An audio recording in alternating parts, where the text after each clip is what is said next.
j'espère que vous allez bien. Alors aujourd'hui on se retrouve dans une petite vidéo présentation d'un mini-album avec la collection Cendrillon de chez Paper for You. Donc c'est quasi le même album que celui de La Belle et la Bête que vous avez vu il y a quelques semaines. Donc ici j'ai utilisé un bloc et demi de papier 15-15. J'ai utilisé également du papier Florence de la couleur Stone. Donc c'est une couleur un peu taupe qui va très bien avec cette collection-ci.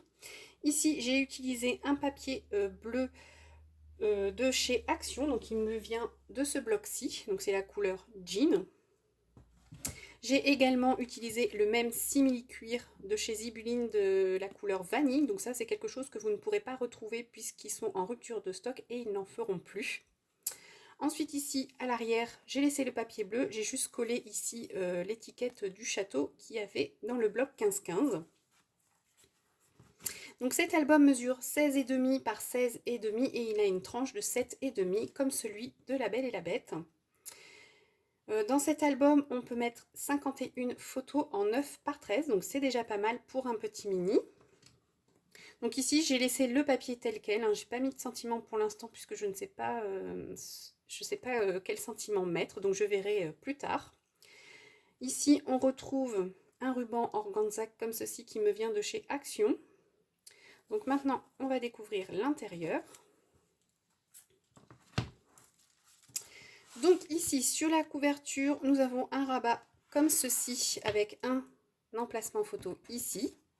Ensuite ici, nous avons une pochette avec un double livret pour 2 photos. Donc c'est un album où vous n'aurez pas le tuto puisque c'est quasi le même que celui de La Belle et la Bête. Et celui de La Belle et la Bête, c'était un tuto que j'avais repris de Odile de la chaîne Odile Lâcherait. Donc là, c'est juste une présentation pour vous donner des idées si vous avez envie de scraper cette collection de papier. Donc ici, sur la première page, nous avons une pochette comme ceci, avec une carte simple pour 2 emplacements photos. Donc dans ce mini, j'ai mis beaucoup moins de livrets que dans l'autre, puisque je trouvais que ça faisait trop épais. D'ailleurs, je pense que dans celui de La Belle et la Bête, je vais faire des cartes simples comme ceci, pour qu'il soit également moins épais. Ensuite, quand on ouvre, on retrouve ici une pochette avec toujours une carte simple pour 2 photos. Ici, nous avons 2 rabats comme ceci pour mettre 4 photos. Et ici, on peut mettre soit un emplacement photo de 10 par 10, soit un emplacement photo de 9 par 13. Donc, je vous montre. Soit vous venez coller ici un emplacement 9 par 13 comme ceci ou comme ceci, ou alors un emplacement de 11 par 11 pour mettre une photo de 10 par 10. Moi, je pense que je vais faire un emplacement de 11 par 11 pour ne pas cacher ici le papier imprimé. Donc voilà pour cette page-ci. Ensuite, ici, nous avons un rabat qui s'ouvre comme ceci. Et ici, nous avons un passant avec un double livret comme ceci. Donc à chaque fois qu'il me restait des chutes de papier de ce style, j'ai collé mon papier imprimé au milieu. Et ici, j'ai mis des bandes du papier Florence de couleur Stone. Donc voilà pour ce livret.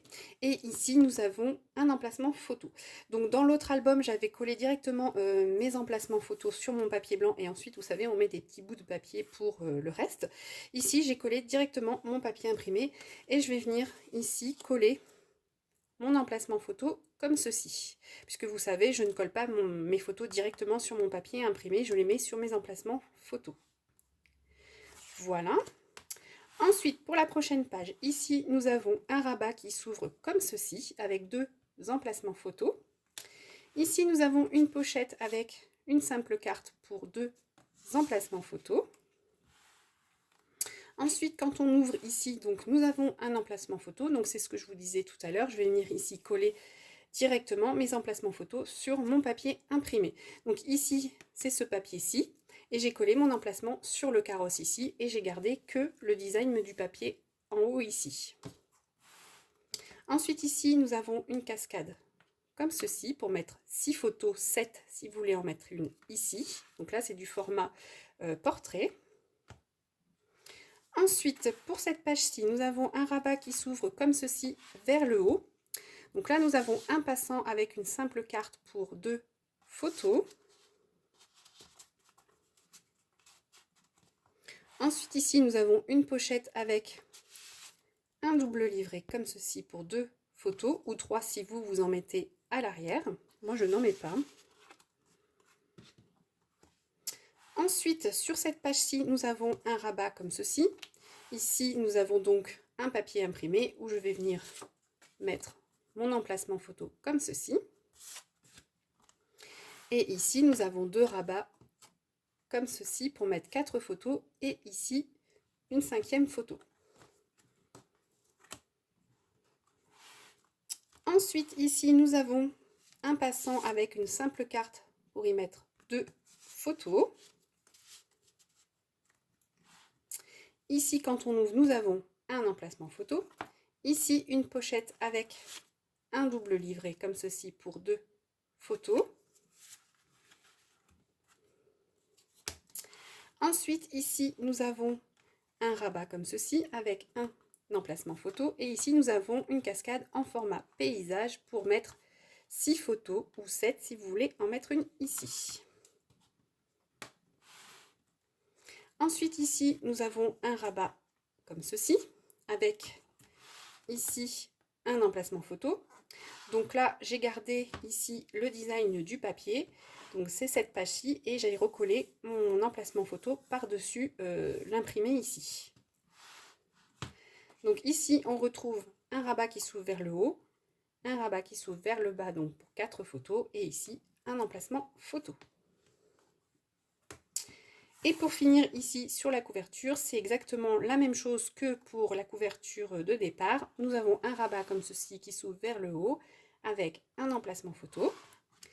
Ici une pochette avec un double livret comme ceci pour 2 emplacements photo.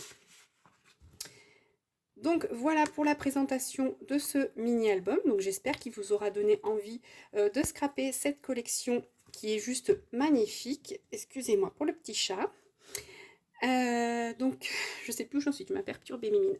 Donc n'hésitez pas comme d'habitude à me dire ce que vous en pensez en commentaire. Sur ce, je vous souhaite une belle journée ou une bonne soirée, et je vous dis à très vite dans une prochaine vidéo. Bye bye!